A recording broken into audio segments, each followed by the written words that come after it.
I don't think so. Do you know who owns, Yeah, I think, I've heard that about something too, I think there's. it's versus Eddie's or Bobby's or Freddie's? Can you hear me? Turn your mic on. It's a real Yeah, you have to. popular. Good evening, everybody. We'll call this regular council meeting of District of Summerland, Monday, April the 15th, to order, please. The motion to adopt the March 29th meetings. Oh, yeah. It's supposed to be April 11th? No. Didn't I say April 11th? No. Yes, I did. 15. I said 11th. Okay, have a motion to adopt the minutes of March 29th, please. Councillor Booth, Councillor Trainer, all in favor? Thank you. Adoption of the Committee of the Whole minutes of March 31st, please. Councillor Holmes, Councillor Barkwell, all in favor? Thank you, carries. Resolution to adopt tonight's agenda. Are there any amendments or late items? Thank you, Mr. Mayor. I have an additional information for item 7.1, which was circulated to council, and some additional information for item 10.5, which was also circulated to council, and there's copies on the side table there. Okay, thank you. Thank you. Okay, with those additions, motion to accept the agenda, please, or adopt the agenda. Councillor Barkwell, Councillor Booth, all in favor? Thank you, we're carried. Okay, moving into delegations, 4.1, Storber. Wow, that was quick. Earth Week. Earth Week, yes. I'm waiting for my... I can just get started. So Mayor Waterman and Council, on behalf of the Summerland Earth Week Planning Committee, I'd like to thank you for giving us the opportunity to provide you with some background information on our event and also let you know what's coming up in this year's event. But first of all, I'd like to acknowledge our diverse, talented, committed, contributing members. And I think it's really important to actually name them so that you know how many people are involved in this initiative. Karen Boyer, Sue Gibbs from the Arts Council, Kaylee Robb from the library, Amy McCroy from the museum, and from the municipality, Linda Tynan, Karen Jones, Don Booth, Chris Johnson, Eva Antonovich, thank you, from the Friends of the Summerland Ornamental Gardens, Sophia Jackson and Todd Laidlaw from True Grain, Margaret Holler and myself representing the Philosopher's Cafe Planning Committee. Then there's Lisa Scott, who makes Earth Day such a huge success. There's Denise McDonald, Don Gayton, David Gregory, Doreen Thorne, and many businesses and other contributors and sponsors. And I just want to acknowledge my thank you for all of their participation. Summerland's Earth Week is an opportunity to bring our community together to engage in environmental awareness and activities and to learn more about environmental issues. Earth Week events provide opportunities for youth to engage in activities that are educational, thought-provoking, and they also take part in a wide variety of fun, hands-on, environmentally friendly activities. It's also an opportunity to get together with friends and do something good for our environment and for our community.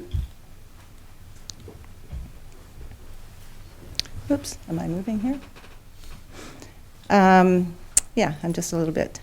So Earth Week provides opportunities for our community to get together and learn more about environmental issues.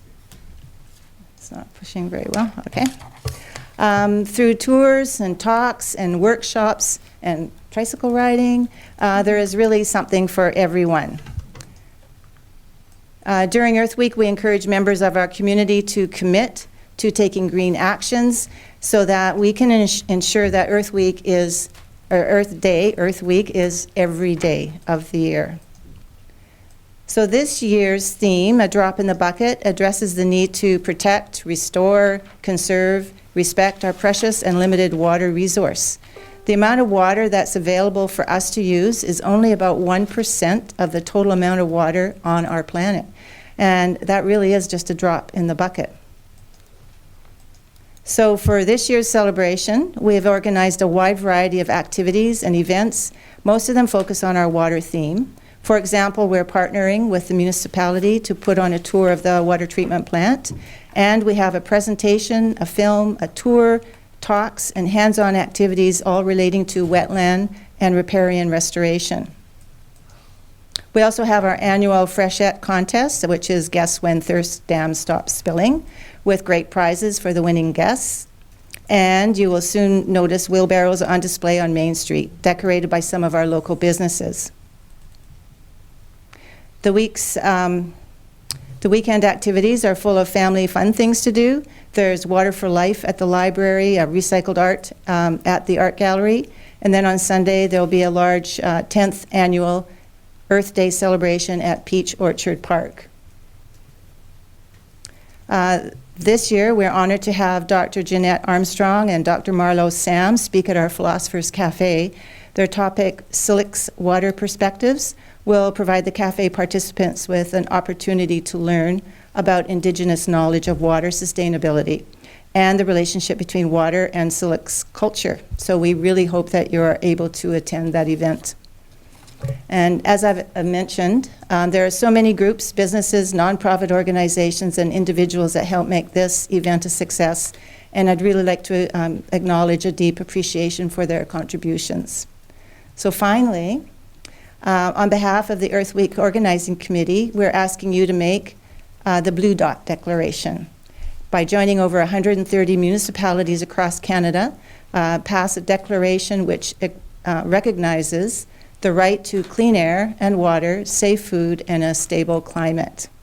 We've sent you the information about this declaration, and we're looking forward to hearing your feedback on this initiative, and perhaps working with you to develop a declaration that recognizes our community's right to a healthy environment. So Earth Week starts on April the 16th. Help us spread the word. We'd really appreciate it. We look forward to seeing you all at one of our events, or two of our events, or all of our events. And we want you to make Earth Day every day and help make their future greener. Thank you so much. Thank you. Any short questions? Are you okay? Someone to bring their recommendation forward to receive report. Councillor Booth, thank you. Councillor Barthol, as written, or do you want to read it out? Let's read it out. It's fine first. Here we are. I move that council pass the following resolution, that a delegation from the Summerland Earth Week Committee be received for information, and that the request that the District of Summerland join the Blue Dot Movement declaration list be referred to staff for review and report back to council. Thank you. So we have a move seconder, right? Okay. All in favor? Carried. Thank you. Good. Thank you very much, Barbara. Great. Thank you. You'll hear a little bit more from me. How about that? Okay. Okay, we'll move forward to 5.1. 4.2, I'm sorry. Yep. What am I saying? Mr. Dorn.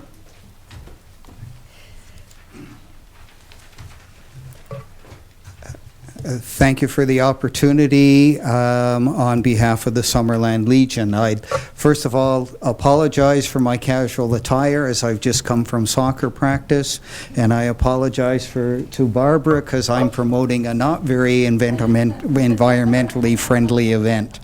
As they say, a picture is worth 1,000 words, so I'd ask Ian to show you a short video.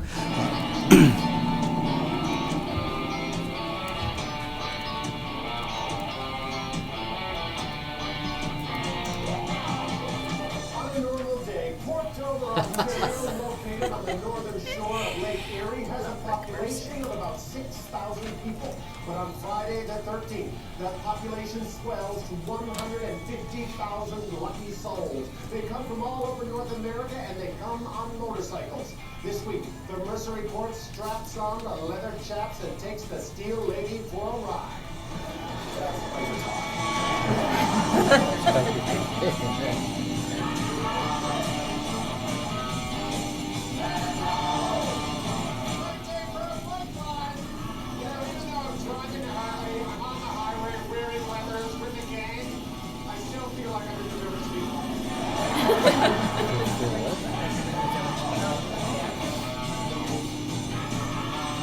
Hello, officers. All good. Nothing to see here. Friends have come to town for some fun.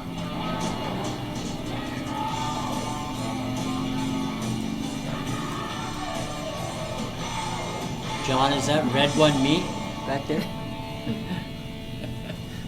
I like very much. It's my new part-time job, biker.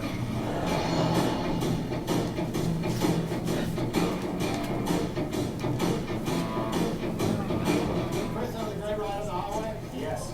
Were you confident with me out there at your wing?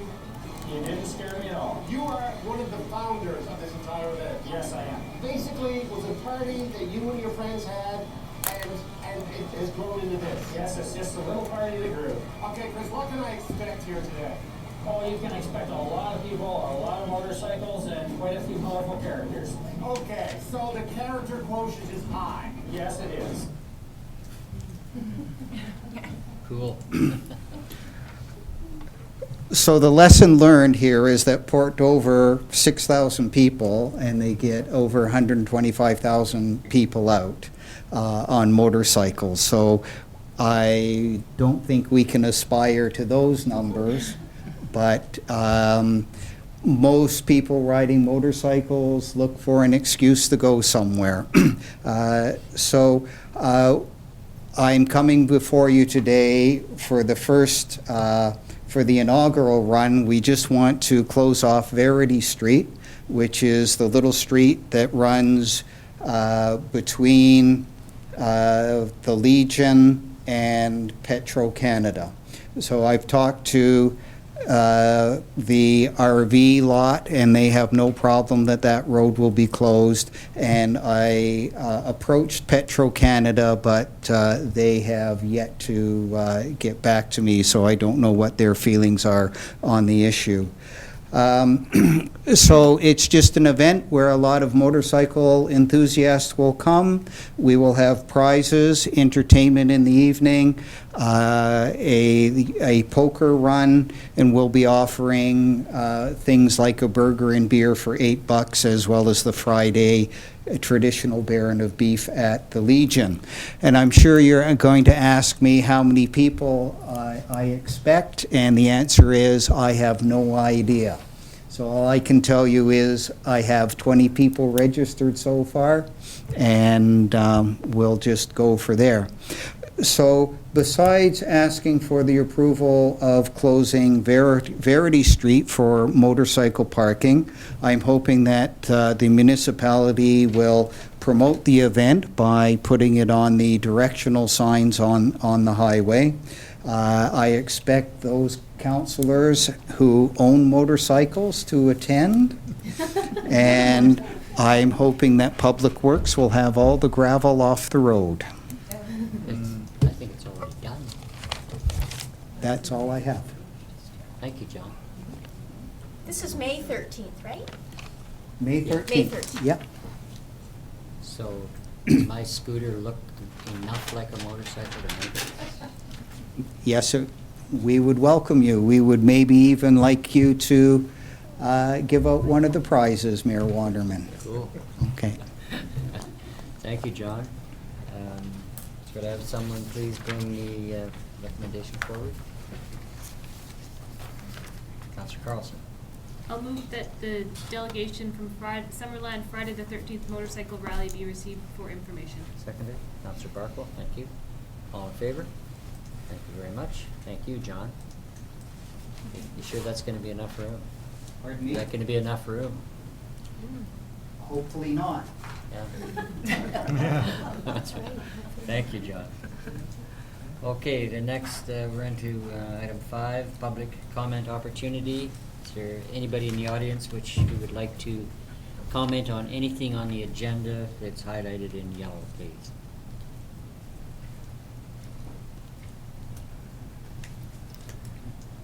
Okay, so we'll move on to my report.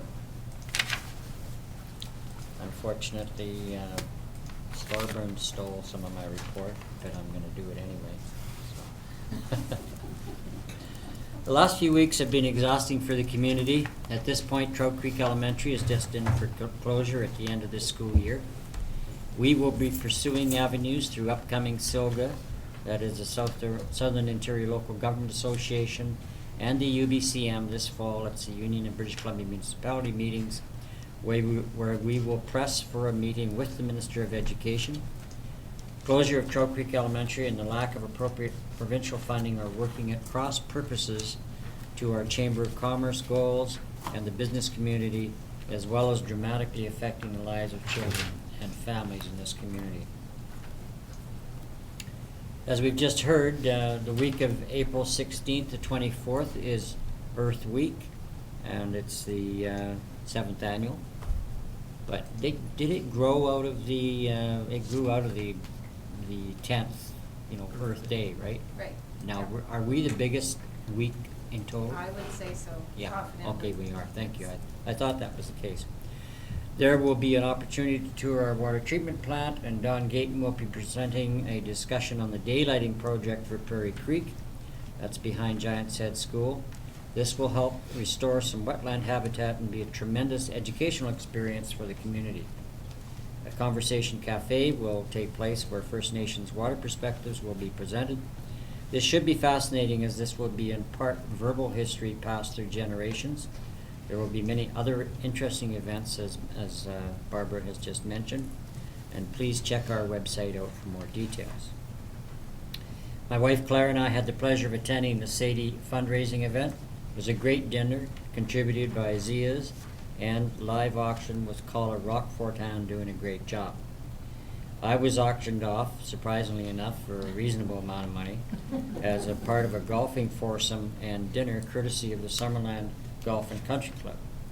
And we actually topped the list at $375 for the auctioning me off. That's not a bad value, really. Who bought you, So Claire? for Sadie. Pardon me? Did your wife buy you? No, I'm not too sure she'd put that much value on it. Anyway, that's my report. See you. Tonight, there is a number of things that I was trying to capture, so I did provide council with a written report. I think there's copies available as well, but I'll go through a few of the items that council should just be aware of. I mentioned that we closed the RFP for the Garnet Valley Jones Water Separation Project, the engineering services. The successful proponent is WSP Canada. The amount awarded is an upset price of $63,137. Based on the purchasing policy, I have approved that, and the staff from Works Department did the evaluation. Another good thing, we have the invitation to offer to purchase out for the former RCMP lands. We've had a lot of interest in that over the last little while. It's closing, it's open for offers until May the 6th. The minimum offer that will be considered is $600,000, and that is as is, so that's with the building in its current state.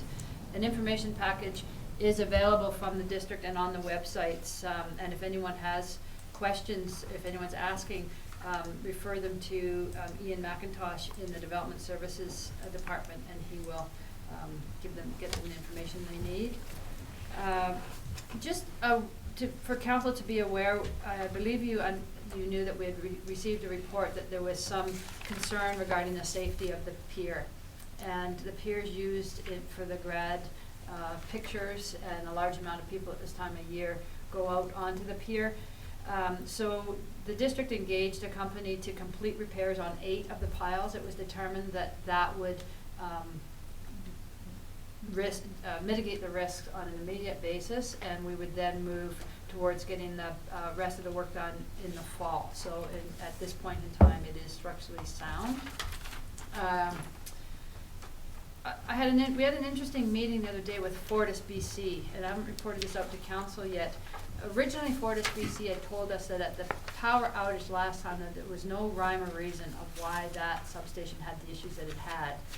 At our meeting the other day with the Director of Works and Utilities and myself and the Manager of Utilities, they actually told us that there was an issue that they had identified, and regarding the taps, and that the work, and they have actually now refurnished those, done a complete overhaul.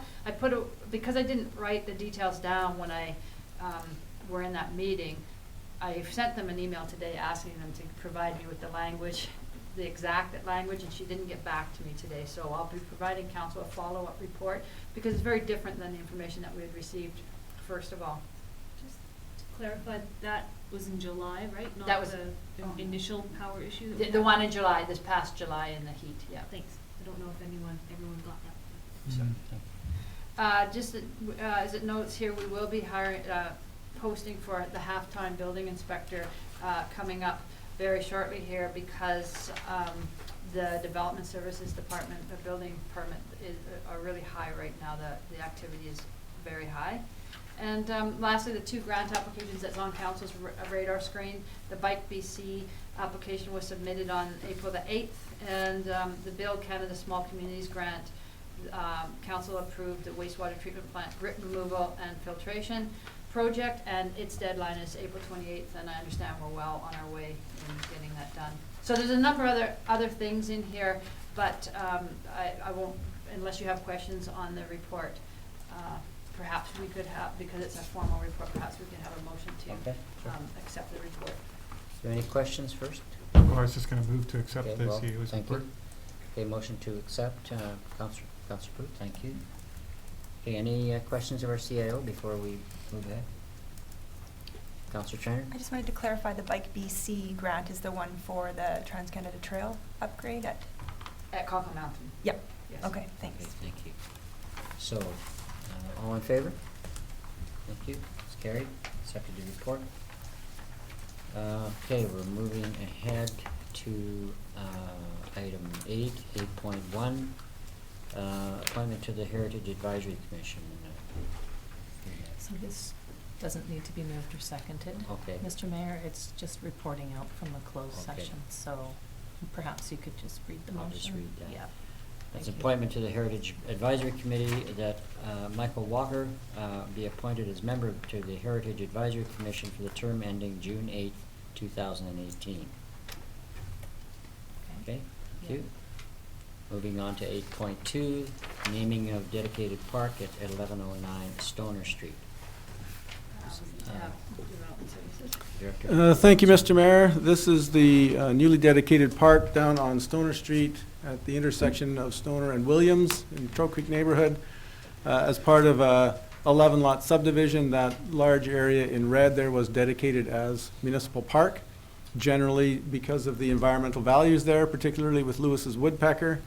And a report came to council for consideration at the March 14th regular council meeting to name the park. And there was some discussion over whether just naming it Woodbridge Park, as was suggested in that council report, because of the environmental values that maybe it should have a nature preserve or bird sanctuary or some other suffix on that. So what staff are recommending currently, that the park be named the Woodbridge Nature Preserve, and that there be some interpretive signage located at the site reflecting the First Nations heritage in the area as well. Thank you. Any questions of our planner, please? Councillor Carlson. In my recollection, there's also some discussion about whether adding a hyphenated name and including some First Nations Okanagan language would be appropriate. I'm wondering if any further conversation was attempted with PIB or with the people who initially suggested the name initially. That name was initially suggested by our Heritage Advisory Commission with some input from the cultural expert at PIB. That's where that hyphenated name suggestion came from. Council has recently adopted a park and trail naming policy that we looked to, and the suggested name didn't strictly adhere to our current policy, so staff are not recommending that it be a hyphenated name, but we are recommending that the First Nations be recognized through interpretive signage at the site. Just to further that, staff from that past conversation has the intention of having further conversations with the Penticton Indian Band and the Okanagan to understand better before we move forward to make an amendment to the policy. I think that staff doesn't have the understanding that we would need to have to make a recommendation at this time. Okay, so there is some potential to move on down the road to amend our policy, is what you're saying? Absolutely, Yeah. yeah. No, it's definitely the intent, just the timing didn't Right. work with it. And it was our understanding, perhaps incorrectly, that on this one, we would move towards the interpretive signage down there and focus on the suffix of the name. Yeah. Councillor Carlson? No, that's okay. I guess my question would be, until such time that there's any adjustments in the policy, will the interpretive signage be complete enough to reflect some of the information that you have here? Oh, definitely. There is an image, and there's the wording, and there's an explanation of what that means that would form, that we're thinking in consultation with the Heritage Advisory Commission and possibly the PIB to get something that is suitable for that site, and it would go on a plaque. Yeah, because it would seem appropriate to me that, given the generational history that there is likely with that site, that in the interpretive signage that you have something there that indicates the breadth and depth of First Nations involvement in the area, as well as any identifier with respect to the habitat, et cetera, and the woodpecker. There could be a number of the interpretive signage that we're anticipating at the moment is basically to reference the First Nations values there. Okay. We haven't gone as far as getting an interpretive signage with respect to the environmental values, but that could also be done as well. Thank you. Any other further questions of staff? Councillor Trainer? Through the mayor, I was going to ask Mr. McIntosh if he could just explain again why we wouldn't be able to include a First Nations name or a hyphenated name. Well, I think we could. I mean, it's up to council, but the current policy suggests that all parks names and the copies attached should be easy to spell, easy to pronounce, and normal sorts of words. There was no intent or no consideration at the time that the policy was drafted for a reference to First Nations naming. So that should be vetted and thought about and pursued before a change to the policy is made. But having said that, council doesn't need to adhere to the policy, but staff does. Further to that, I think that's important that the purpose of having policy is that we go through process and we don't set a precedent without going through process. The concern, again, from the staff on this matter is that we have not gone through a process, and that to put it into a policy. Council certainly can choose to make that choice if you decide to, but it would be against what we best practices on what we try to do. Councillor Carlson and Councillor Barker.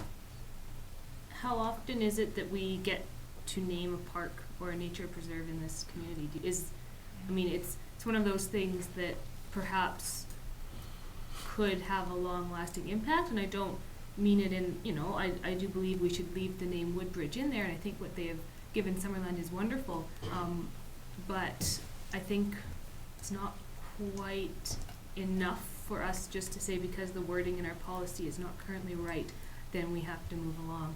And we can't do it, and I know we don't want to change the policy right now, and there's all of this stuff involved in it, but there's a deeper, there's something more going on. Can I just speak to that? Go ahead, sure. I just want to be clear on what I'm suggesting, and that it's not that I don't want you to go away from a policy. My belief is that there's usually more to anything, that without going through the process, there's always pros and cons and a bigger story, and that process is the one thing that you need to maintain. That's all I'm suggesting. And it's certainly the other option is just to refer it back to us again. It could be, it might have been a misunderstanding on our part that you wanted us to do more work immediately on the difficulties or the pros and cons of incorporating. I think, given the direction we gave staff initially, I think the expansion into nature preserve with the signage that will go in terms of interpretive aspects of this area should be sufficient at this time. And then when we look at adjusting the policy, then I think there may be a move, as there is in the region, to look at examining the names of a number of areas that may have First Nations or may require or should have First Nations representation on that signage. And there could be easily a move to reflect our interest in the community's interest in realizing that we have a lot of tremendous debt to First Nations in this area. So I would like us to move ahead with what we have and then adjust the policy, because I can see us coming down the pipe later when we look at policy changes to perhaps examine other landmarks and parks where we may want to adjust and put in some appropriate First Nations naming. But we need that policy in place first. Councillor Barkwell? On the face of it, it would appear a simple matter just to add a First Nations name to the park, but at the Heritage Advisory Committee or Commission meeting, where I asked the question, well, how come, in your signage and stuff, you wouldn't have a pronunciation guide? And I was advised that there is no agreement among the First Nations community themselves about how it would be pronounced. There's 5 different ways, and that it would be an insult of some kind to have a pronunciation guide. So having as an official name a word that nobody can pronounce just doesn't sit well with me, and I'm quite happy to. I think it's a really good idea, the interpretation sign and everything, and it's the sort of compromise that we need to have. Okay, well, we're moving on into discussion right now. I'd like someone to bring a recommendation forward, please. Councillor Barkle. I'll move that the park located at, that council pass the following resolution, that the park located at 1109 Stoner Street be named Woodbridge Nature Preserve with the... We have a seconder, please. Councillor Holmes, thank you. Any further discussion? Councillor Holmes. There's actually quite a few different ways to pronounce a lot of English words too, as anybody who's been to England or Australia or places can attest to. I agree with the motion, though. I don't think it's up to us to decide what a First Nations name of a place should be. It's rather presumptuous, I think. I don't think we should take the advice of a consultant to the PIB. I think it would have to come directly from the PIB. And I think it's recognizing First Nation place names will come as part of our relationship building with the PIB, and that'll come in time. They'll tell us what places and names are important to them. I don't think it's up to us to say, well, this place should be named that. So it's. I think it's too we're jumping the gun. Very well said, Councillor Holmes. Anybody else? Councillor Booth? I think that the change from Woodbridge Park to Woodbridge Nature Preserve is a good one, recognizing the preservation designation of that, or not zoning of that, parks and preservation. So I'm satisfied with that. Okay. Any other discussion? Okay. All in favor? Thank you. The motion carries. Excuse me. Yes. Oh, are you opposed? I'm sorry. As is You opposed? Okay. Sorry, I thought everybody's hands went up at once. One opposed. Two opposed. Two opposed. The motion carries. Thank you. Okay, we're moving on to correspondence 9.1. Corporate officer. Anything there that needs to be particularly highlighted? Thank you, Mr. Mayor, not unless any of council wishes there to be so. Thanks. So does any of council have anything to raise from the correspondence? Councillor Barkle. Within correspondence, are we dealing with the outstanding tasks, or is that another agenda item? It's in that correspondence. Okay, so within the correspondence, I had one question for the CAO. When we had our tour of the perpetual slide, the Professor Tannett spoke once or twice about the the GPS and mapping and such, and he immediately started into a language that I don't understand at all. I was wondering who I could maybe refer him to at the district staff if he wanted to, get some information about what sort of mapping and stuff that we have. Right, you could either refer them to myself, or the first contact should be to our Director of Works and Utilities, Chris Johnson. Okay. And it is language that we do deal with on a regular basis, so we should be able to correspond. Okay, thanks. Anything else? Okay, would someone like to bring that forward, please? That recommendation forward. Councillor Booth? Move that council pass the following resolution, that the informational items included in the report dated for the April 11th, 2016 regular council meeting from the Manager of Legislative Services be received for information. Thank you. Second. Councillor Holmes? All in favor? Thank you. It's carried. Okay, 10.1, request to complete bird banding in Summerland. Yes, thank you, Mr. Mayor. I had two members of a newly formed nonprofit society in Summerland in my office earlier in the week, or last week that is, and they are forming or have formed a new organization called the Okanagan Wildlife and Nature Society. And there is a little attachment describing their mandate attached to the report. Basically, they're registered professional biologists, and their specialty is songbirds. And they're interested in doing research on numbers and the habitat of songbirds, and having interpretive involvement with the community to bring awareness to songbirds and their habitat. And they want to undertake some bird banding at the rodeo grounds, the newly dedicated park in Trout Creek, and also possibly at the Adams Bird Sanctuary. And they're doing this for research purposes. So they're also proposing to undertake some bird banding at the Okanagan Crush Pad property that's recently been rehabilitated with respect to the Garnet Valley or Eneas Creek wetland out there. So they've been in touch with staff. Staff have no particular issues with the bird banding. They are biologists or professional. They've done it before.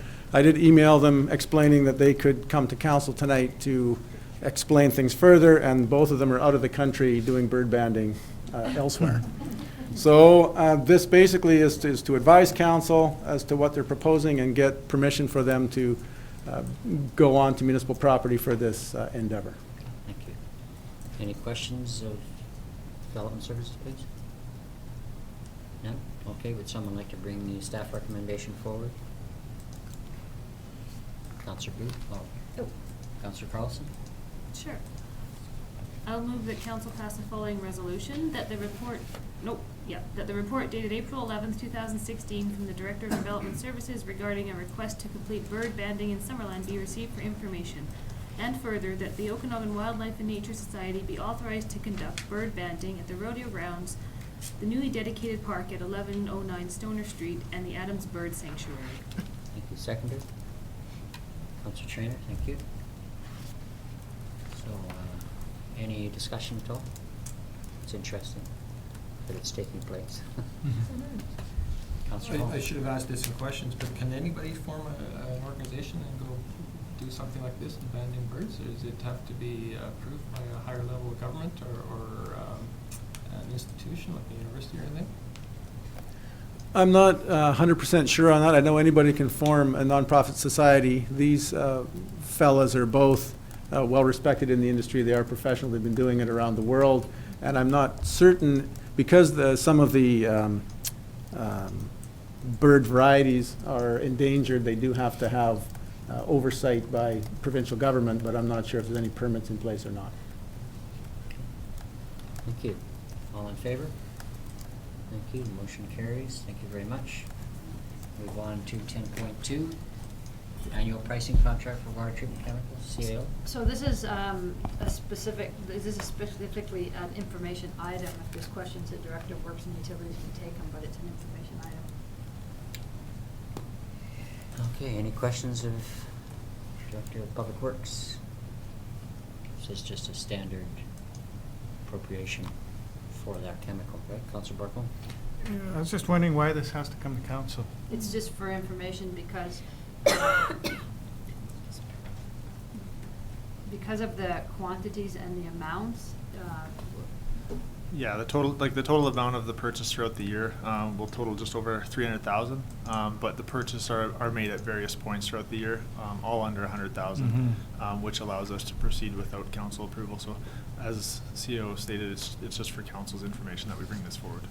anytime that, anytime there's any question on whether it meets purchasing policy, we bring it to attention. So the actual award is under 100,000, but in accumulation, it would be over. So it comes forward for council's information.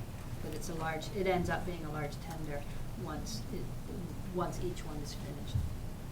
Someone like to bring that forward, please? Councillor Holmes? I move that council pass the following resolution, that the report annual pricing contract for water treatment chemicals submitted by the Director of Public Works and Utilities on April 11, 2016 be received for information. Seconder, please. Councillor Barkle, thank you. All in favor?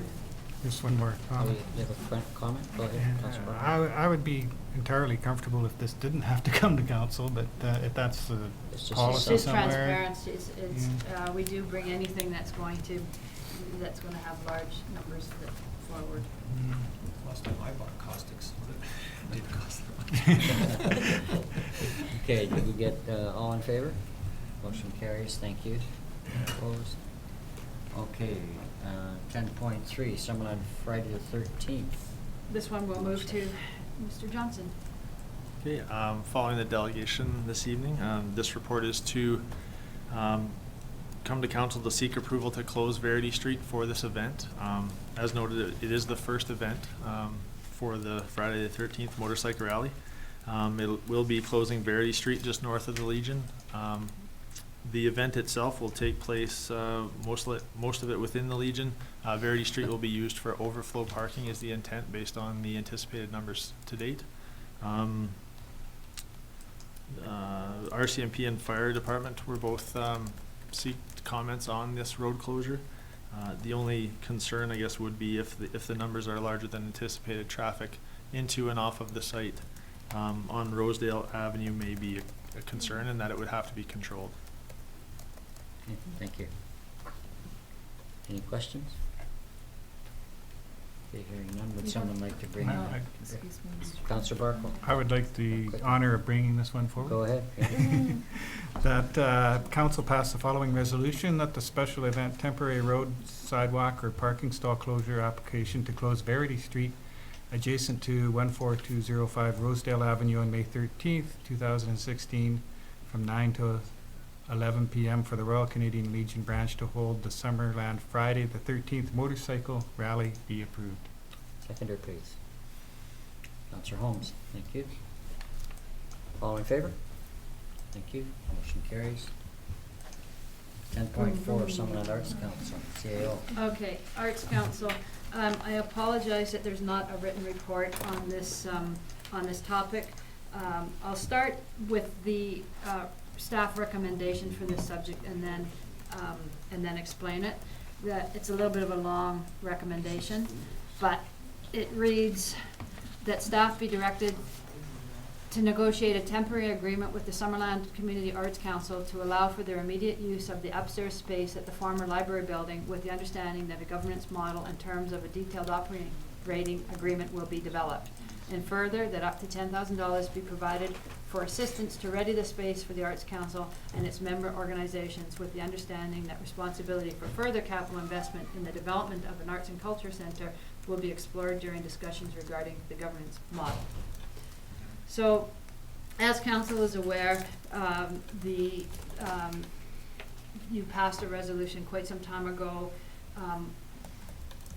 indicating that we would be turning the former library building into an arts and cultural center. We weren't anticipating that it would happen quite as quickly as it is happening, as the property owner leased out the property where the Arts Council currently is in, and they must leave by April the 30th.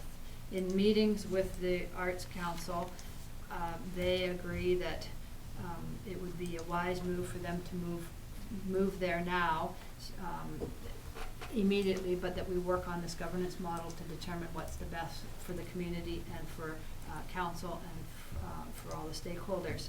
I will be, should council pass this resolution, I'll be meeting with the Arts Council Board and their member organizations tomorrow night at their meeting to discuss the logistics. And the Summerland Arts Council has provided a letter indicating their support in working together with the District of Summerland and in this model of working. We have a lot of things at play right now. We have the Cultural Plan Task Force that's just becoming close to giving their final recommendations. We expected to have longer to negotiate, so it's just a matter of having to do something in the meantime to keep moving forward. Any questions of the CAO, please? Councillor Booth. Just one thing. Could you read the beginning part again, please? Sure. That staff be directed to negotiate a temporary agreement with the Summerland Community Arts Council. Okay, that's good enough. Thank you. Okay. So then, just for clarification for all of us, when you say a temporary lease agreement, once the governance model is chosen and established, then there will be a longer term lease. That's right. It's just the word temporary, and I had to be in there because this particular agreement will be temporary. Their stay there will hopefully be very long-term and flourishing. Thank you. Thank you. Someone like to bring the CAO's resolution forward as she stated. Councillor Holmes, thank you. Seconder, Councillor Booth, thank you. Any further discussion? Councillor Carlson. Just want to add, I think it's unfortunate that there's such a quick turnaround, but I do hope that it can go smoothly and that the long-term plan and vision of a arts and cultural center will work, and everyone that wants to participate and does participate succeeds, and that the community really gains something from it, because I can see it working out very well. And I think people will really appreciate that, especially if it's done right. So let's start now, but certainly take our time and make sure that it's everything that it needs to be. Thank you. Councillor Barkle. Yeah, just sort of reiterate what Councillor Carlson said. Maybe it's not the ideal timing, but it's still very exciting. Thank you. I think I'd like to add that from the outset, when this council came on board, we expressed as a council a very supportive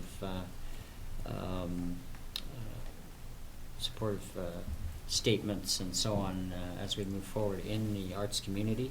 And it's unfortunate that there's been these fast changes, and this last one was not predicted by council, but we will move forward and be supporting the Arts Council as things come to fruition. So we're happy to see the Arts Council working together and coming up with a site that will be good for the community and good for the arts community. So I'm hoping that everything will move along well. So thank you. We've got a mover and a seconder, do we? Okay. Yes. All in favor? Thank you. Motion carries. Thank you very much. Okay. CAO 10.5 climate action. So this was a late report to council. I think you all have copies of this report now, but just to review it, this is provided for information and for a recommendation on moving forward once the financial plan is finalized. But council adopted a corporate energy and emissions plan way back in 2010, and the community action plan in 2011. Following that, the Climate Action Committee was established in 2012. When it was established, there was a community planner that was dedicated to the committee, plus there was 3 staff members that were part of the committee. In October 2013, the committee structure was amended. When the amendment was made, there was no staff representation on the committee at all, and there was there was a manager from Public Works who was assigned to be the liaison for the community. So The original committee, like I say, had 3 members voting and 1 staff person. So a very limited amount of time was allotted to the staff person for climate action. It led to difficulty in keeping climate change initiatives prominent within the organization. Despite the fact that the Climate Action Committee members were very active and committed to their roles. But they experienced frustration and difficulty in moving some of the initiatives forward. And climate action awareness within our own organization has become quite limited. In November 2015, Council discussed the climate action responsibilities and the CAC meeting committee at a closed meeting, and recognized that without staff resources, it's difficult to move some of the initiatives forward, and that the committee is largely unsupportive. At that meeting, Council moved to temporarily disband the Climate Action Committee in order to fully review the roles and responsibility of climate action committee members, staff, and Council. One thing that to note is that there's 2 components to climate action action plans. One are the corporate initiatives, and one are the community initiatives. And corporate initiatives are the things that you do within, how you meet, how we as a district of Summerland, within our own facilities, with our own fleet, what we do to take a leadership role in climate action initiatives. And the other one is community initiatives. What kind of projects do we take on? What do we support? How do we support Earth Week, et cetera, et cetera? Those are 2 separate components. With the loss of the staff members on the committee, what happened was the corporate initiatives were really not focused upon, and we weren't being good stewards of our own. So without staff representation on a climate action committee and without champions from within the organization, corporate initiatives have been limited. So a proposal has been included, as Council is aware, in the 2016 budget to contract a climate change, sustainability, alternative energy coordinator for a period of 1 year. The intent of this position is to fully determine what is the best fit for the organization, to review the climate action plans. They haven't been reviewed since since shortly after their inception.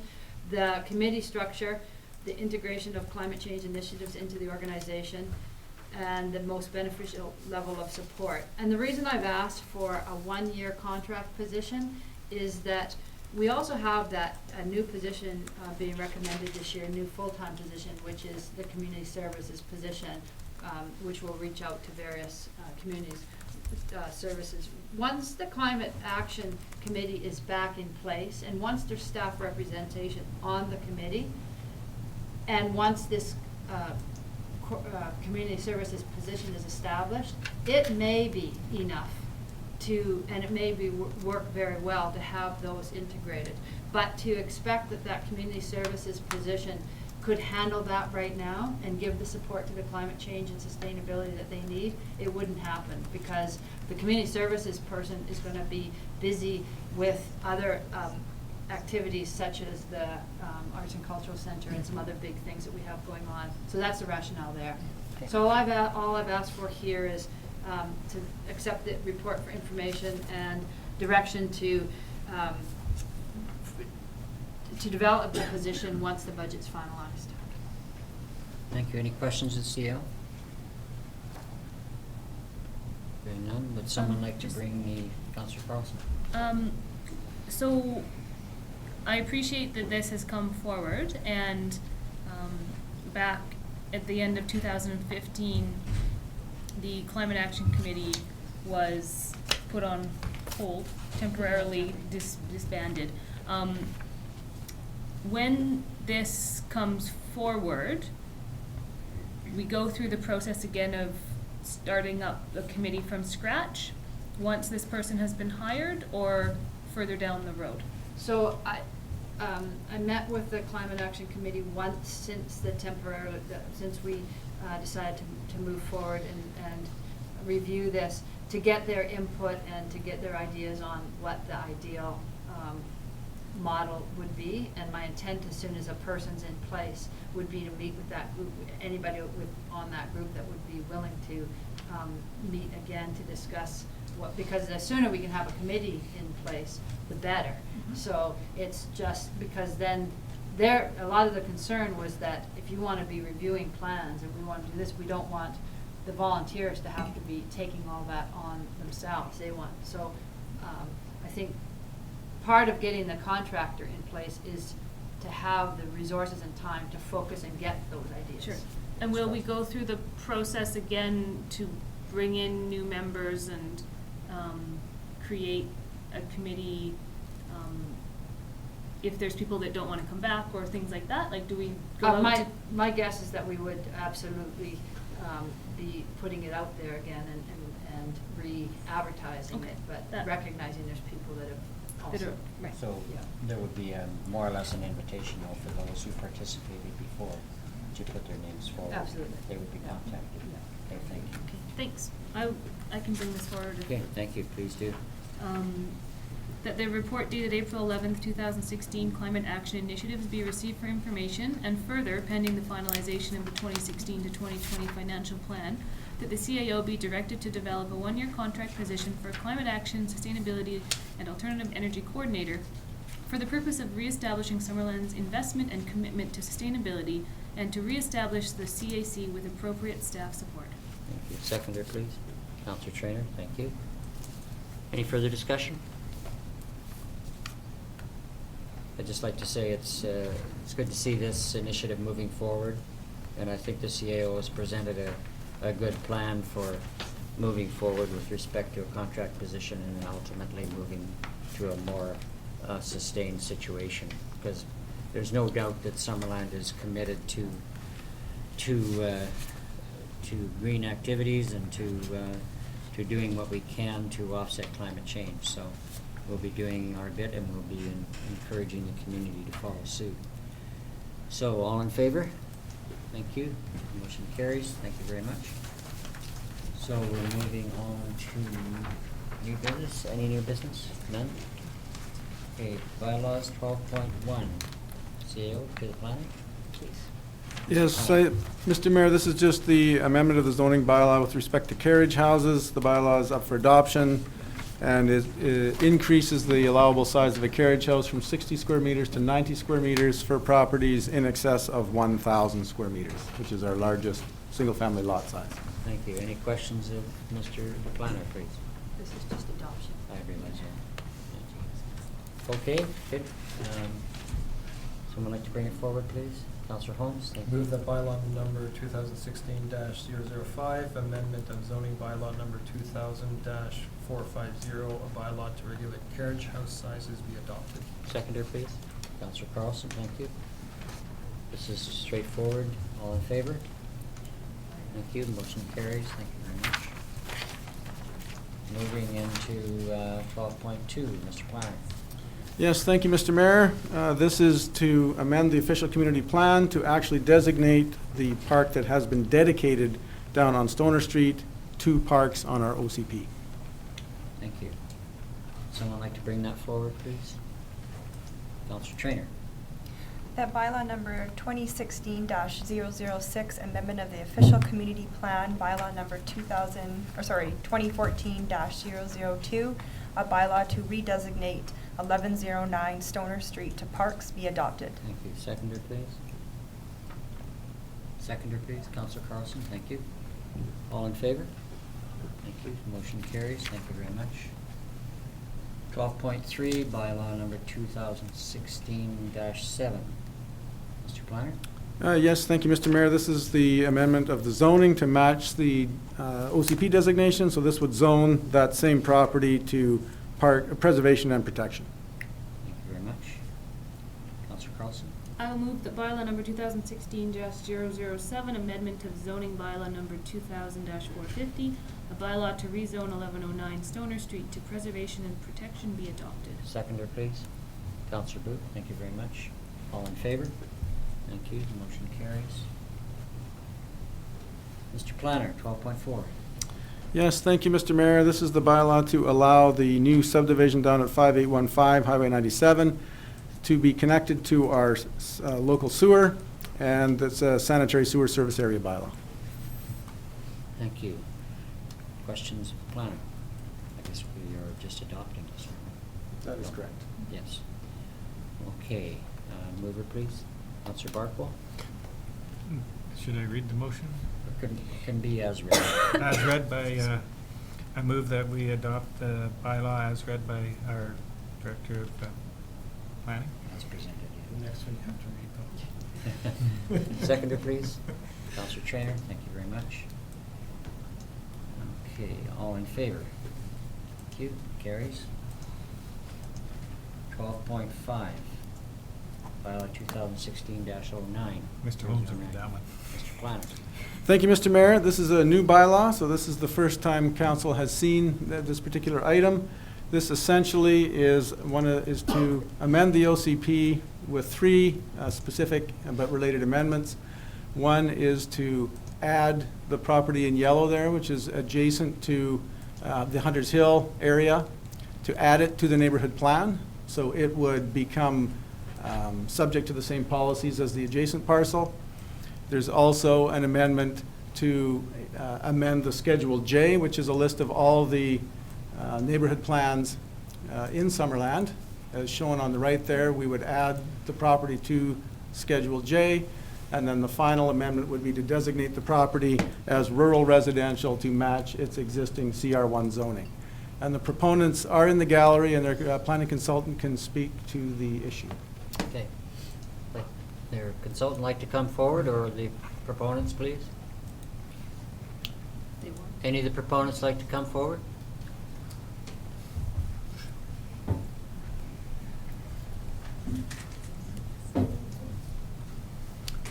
Good evening, Your Worship. My name is Ed Grifoni, CTQ Consultants, engineers, planners, and urban designers, and I'm here representing the Martins that own the property. We're here for any questions. I think staff and council have done a very good job of articulating the interest of the client to move forward with this amendment. Essentially, it is to reflect what was done in the Hunters Hill neighborhood plan, which our firm was involved in as well, and now moving forward into the subdivision and detailed design phase as well. We believe that it's a very natural progression of the Hunters Hill plan area with all of the similar type of landscape that's involved in the Hunters Hill area. It was just a one remnant parcel, if you will, adjacent to the Hunters Hill area that warranted the same kind of designation, the same kind of land use development that may, land use and development that may occur on Hunters Hill. So with that, Your Worship, definitely open to any questions, any comments with regard to this application. Any questions from council? Councilor Carlson. I'm wondering what kind of environmental assessment has been done on this area, separate from the initial Hunters Hills work that was done previously? Good question. The Hunters Hill work that was done by Gabauer and Associates out of Vancouver, the registered professional biologist that was involved, did an analysis of the entire area. Even though they didn't touch on this area in any great degree, they did an area basically reconnaissance. And if you've seen the report, it's in quite a lot of detail. And the landform basically carries through right into this area as well. So there was just very general overview look at this particular property, but it doesn't vary that much from the area immediately adjacent. And I don't know, Ian, if you want to make any comment on that as well. Just, Mr. Mayor, if you noticed on this slide that won't stay up when I push the button, but that property is also in our environmentally sensitive development permit area. So prior to any development or subdivision of that property, they would have to do a detailed environmental assessment. They would have to go through the same process that Hunters Hills has gone through with respect to their development permit. Okay, I have a question. Given the topography and the location of this particular property, how does the sewer situation, septic situation fit with the cluster situation that's been identified for Hunters Hill? Mr. Mayor, in this particular case, the proponents are not applying for the cluster zoning. Right. So at this point, it wouldn't apply to them. There's only the potential for 5 lots on that site because they all have to be 1 hectare, right, regardless of whether they're 5 in a cluster or 5 separately. So in this particular case, because of the geometry of the property and the small number of lots, it's unlikely that the cluster would provide any appreciable benefit. So it's a standard 1 hectare situation. That's probably correct. Yep. Did you have a comment, CAO? No, just that until that such time as the development plans were finalized. You could, that's what he had to add, not for sure.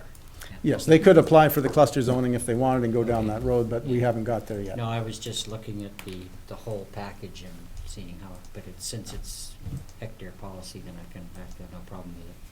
Thank you. No other questions? Someone like to bring that forward as presented in the council report, please? Councillor Traynor? Seconder, please? Councillor Booth? Any further discussion? Hearing none. Someone, all in favor? This will go to a public hearing, right? Yeah, that's Yes. part of the motion, yes. Okay. Thank you. All in favor? Motion carries. Thank you very much. Are you opposed? Okay, one opposed. Okay, on to councillor reports. Councillor Holmes. Just over 3 hours ago, I had the pleasure of welcoming another Syrian refugee family to Summerland. I'll probably make a mess out of this name, so apologies. The Al Abdul Rahman family. They have 4 children, ages 9, 6, 3, and 1. They have come to Summerland. We kind of found a way through the back door to get some of these government-sponsored refugees that have been spending the last 2 months in a hotel in Vancouver to come here. Our first family here knew of this family in Vancouver, so we contacted their caseworker and to see if they want to come here, and they were happy to. So they know our family. The 2 mothers grew up together. Oh, really? And so once they came, they had other friends staying in the hotel in Vancouver. So actually 3 families came off the bus today. One is one has come to Summerland, one has gone to Penticton, and one has gone to Naramata. So we have 3 more families in the South Inca today. So that's my great news, and I think that's all I have to report. Great. Thanks. Fantastic. Councillor Carlson. The Summerland Library, for those of you that do not know, they have a seed catalog, and if you would like to take seeds out, you can go up to the checkout desk and you can check out your seeds and you can plant them, and then the idea would be to save some seeds or to return the ones that you do not plant, or to donate some seeds to the seed catalog. I'm informed that, I believe it's tomorrow night, there is a seed saving session put on at the library starting at 7 o'clock. And if you have any interest in gardening, which I think a lot of people do, it might be worth attending. So that's part of what's going on in Summerland, and the library is extremely active. It's unbelievable how much action is going on in there. I was at a fossils meeting the other day, and the librarians, they're not overwhelmed, but they're certainly impressed with the activity that's happening in the new library. And people up and down the valley who are library fans, they're coming in to check it out as well. So it's a good thing in this community, and it's not just books, so go and enjoy it. Quick question, Councillor Carlson. Any stats on the numbers? Not off the top of my head, but I know that more than 10 people a day in the month of March were using the special rooms in the library, like the meeting rooms, to have small sessions. More than 300 people over the month of March. Just doing that. And the library's open 5 days a week, so that was pretty good. And that was just with Sue Klein taking notes, counting people just randomly. So it's hugely popular. Yeah, that's over and above the normal activity. That's just for people sitting in the little space and having meetings and chatting about things. Great, thank you. And can I just add to that, the Syrian refugee family are taking their supplementary English language tutoring in one of those rooms. Great, cool. Councillor Boot. Sorry. Could I ask, Councillor Carson, what the fossil meeting was? The Friends of the Summerland Library. Oh. Fossils. Sorry. They raise money and do outreach for the library. All the book sales. There's another book sale on June 24th, I believe, and it raises money. And a lot of the items that have been purchased for the new library came from many, many years. I think almost 20 years of fundraising done by the fossils to put towards this new library that they tried so hard for so many years to get started, so. So now you're up to speed, Councillor Barker. Well, I made a donation, but I didn't know it was to the fossils. I bought a bench. Well, I imagine that in Oliver and Osoyoos they're called the Fools, so I'm not sure what we. Councillor Boot.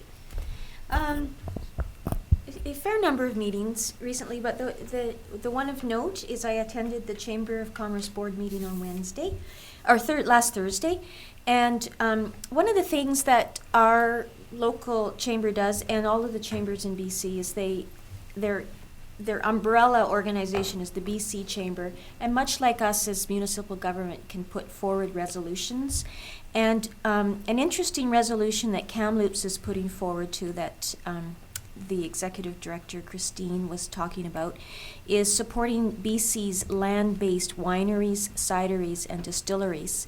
And the text of that support is recommending support for land-based wineries.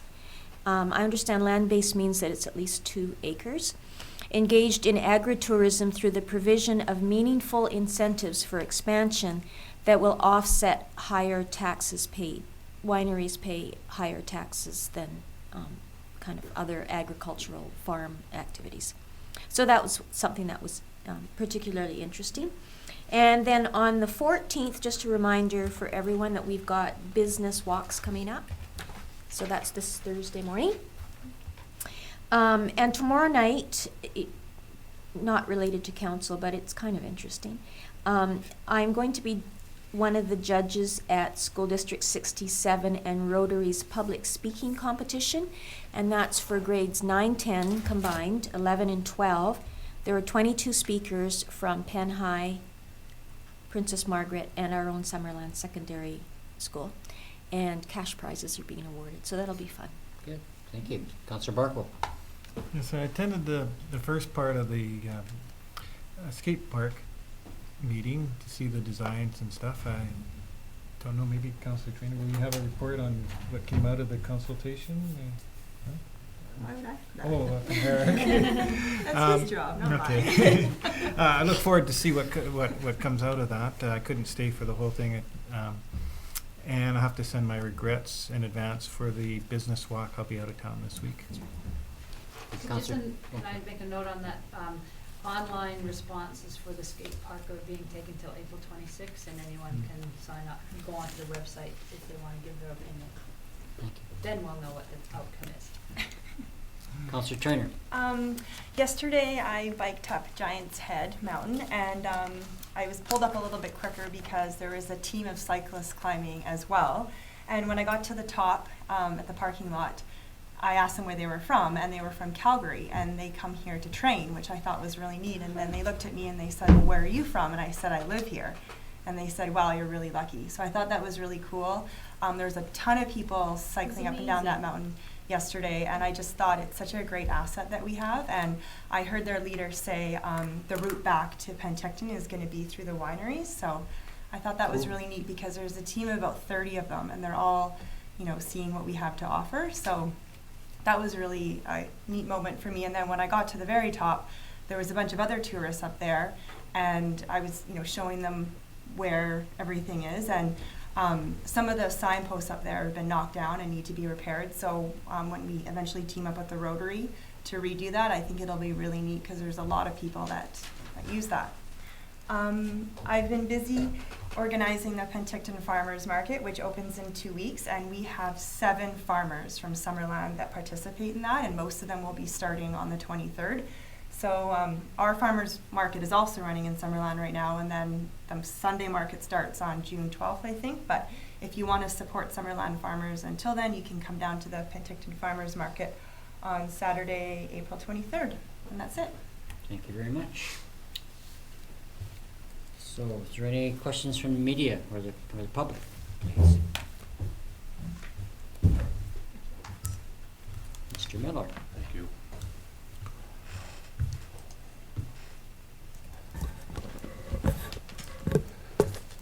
Yes, Mr. McIntosh, through the chair, what is the reduction in the carriage house? It's going from something to something, and I'm sorry you spoke quickly and I missed the number. the size of carriage houses are increasing. So the minimum or the maximum at the moment is 60 square meters. And the amendment is to allow them to go up to 90 square meters for lots that are over 1,000 square meters in size. Okay, thank you.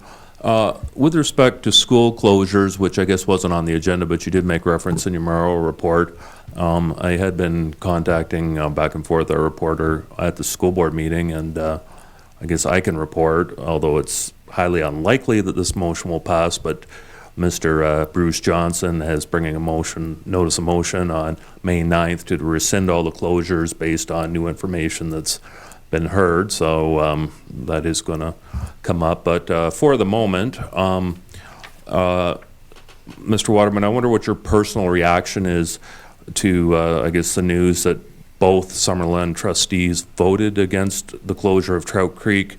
Now, this compares with the situation in Osuyus, where 2 of the 3 nay votes for the closure of their high school were indeed the Osuyus trustees, and one from Karamios. But do you have any reaction to the votes made by Summerlanders? Or any of the other councillors, because I have seen them at various meetings? I think we were disappointed. We're disappointed that our trustees from Summerland didn't feel inclined to support Summerland particularly, but we do understand that they are part of a larger board and have a responsibility for the whole district. But it's interesting that 2 trustees did vote against closing Trout Creek, and so certainly that's the way the vote went. And I know there's lots of discussion about process, et cetera, so as you have just indicated, we're waiting for additional outcomes perhaps. I know the mayor of Osuyus has made a comment in your newspaper this morning regarding, I believe it was Article 68, about the potential